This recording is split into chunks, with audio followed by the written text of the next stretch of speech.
एक छोटे से शहर के प्राथमिक स्कूल में कक्षा 5 की शिक्षिका थी। उनकी एक आदत थी कि वह रोज़ कक्षा शुरू होने से पहले हमेशा आई लव यू ऑल बोलकर करती, मगर वह जानती थी कि वह सच नहीं कहती। वह कक्षा के सभी बच्चों से उतना प्यार नहीं करती थी। कक्षा में एक ऐसा बच्चा था जो उनकी एक आंख नहीं भाता। उसका नाम राजू था। राजू मैली कुचोली स्थित में स्कूल जाया करता था। उसके बाल खराब होते, जूतों के बंद खुले, शर्ट के कॉलर पर मैल के निशान। व्याख्यान के दौरान भी उसका ध्यान कहीं और होता। मिस के डांटने पर वह चौंक कर उन्हें देखता तो लग जाता, मगर उसकी खाली खाली नज़रों से उन्हें साफ पता लगता रहता कि राजू शारीरिक रूप से कक्षा में उपस्थित होने के बावजूद भी मानसिक रूप से गायब है। धीरे धीरे मिस को राजू से नफरत सी होने लगी। क्लास में घुसते ही तारिक मिस की आलोचना का निशाना बनने लगता। सब बुराई उदाहरण राजू के नाम पर किए जाते। बच्चे उस पर खिलखिलाकर हंसते और मिस उसको अपमानित करके संतोष प्राप्त करती। राजू ने हालांकि किसी बात पर अभी कोई जवाब नहीं दिया था। मिस को वह रोज़ एक बेजान पत्थर की तरह लगता, जिसके अंदर मासूम नाम की कोई चीज़ नहीं थी।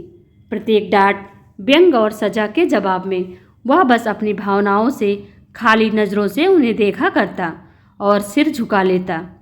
मिस को अब इससे गंभीर चिढ़ हो चुकी थी।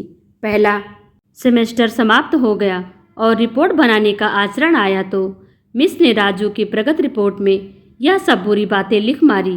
प्रगति रिपोर्ट माता पिता को दिखाने से पहले हेड मिस्ट्रेस के पास जाया करता था। उन्होंने राजू की रिपोर्ट देखी तो मिस को बुलाया।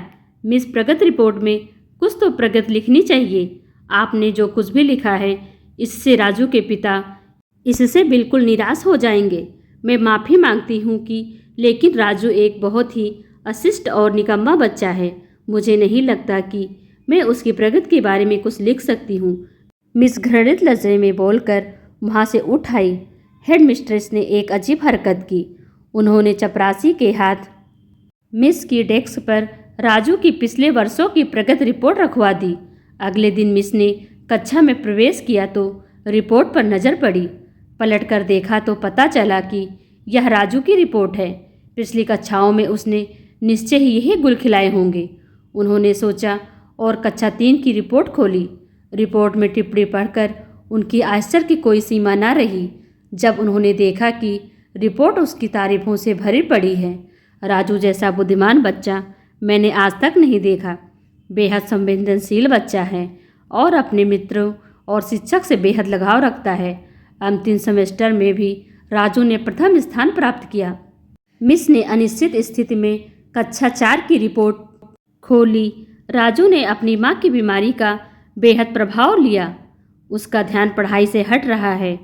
राजू की माँ को अंतिम चरण का कैंसर हुआ है।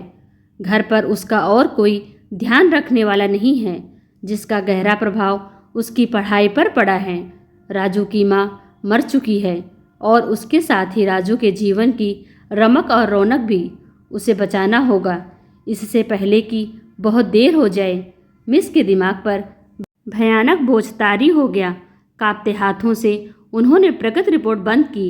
आंसू उनकी आंखों में से एक के बाद एक गिरने लगे।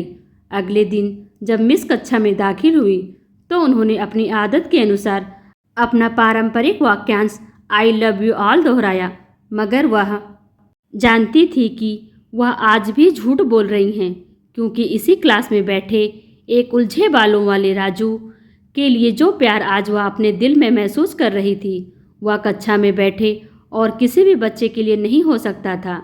व्याख्यान के दौरान उन्होंने रोजाना दिनचर्या की तरह एक सवाल राजू पर दागा और हमेशा की तरह राजू ने सिर झुका लिया। जब कुछ देर तक मिस ने कोई डांट फटकार और सहपाठी सहयोगियों से हंसी की आवाज़ उसके कानों में ना पड़ी तो उसने अचंभे से सिर उठाकर उनकी ओर देखा। अप्रत्याशित उनके माथे पर आज बल ना थे। वह मुस्कुरा रही थी। उन्होंने राजू को अपने पास बुलाया और उसे सवाल का जवाब बताकर जबरन दोहराने के लिए कहा। राजू 3-4 बार के आग्रह के बाद अंततः बोल ही पड़ा। इसके जवाब देते ही मिस ने ना सिर्फ उसे खुद खुशंदाज होकर तालियां बजाई बल्कि सभी से भी बजवाई। फिर तो यह दिनचर्या बन गई। मिस हर सवाल का जवाब अपने आप बताती और फिर उसकी खूब सराहना करती। प्रत्येक अच्छा उदाहरण राजू के कारण दिया जाने लगा। धीरे धीरे पुराना राजू सन्नाटे की कब्र फाड़कर बाहर आ गया। अब मिस को सवाल के साथ जवाब बताने की जरूरत नहीं पड़ती।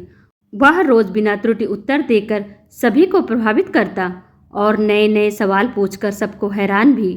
उसके बाल अब कुछ हद तक सुधरे हुए होते, कपड़े भी काफ़ी हद तक साफ होते, जिन्हें शायद वह खुद धोने लगा था। देखते ही देखते साल समाप्त हो गया और राजू ने दूसरा स्थान हासिल किया, यानी दूसरी क्लास।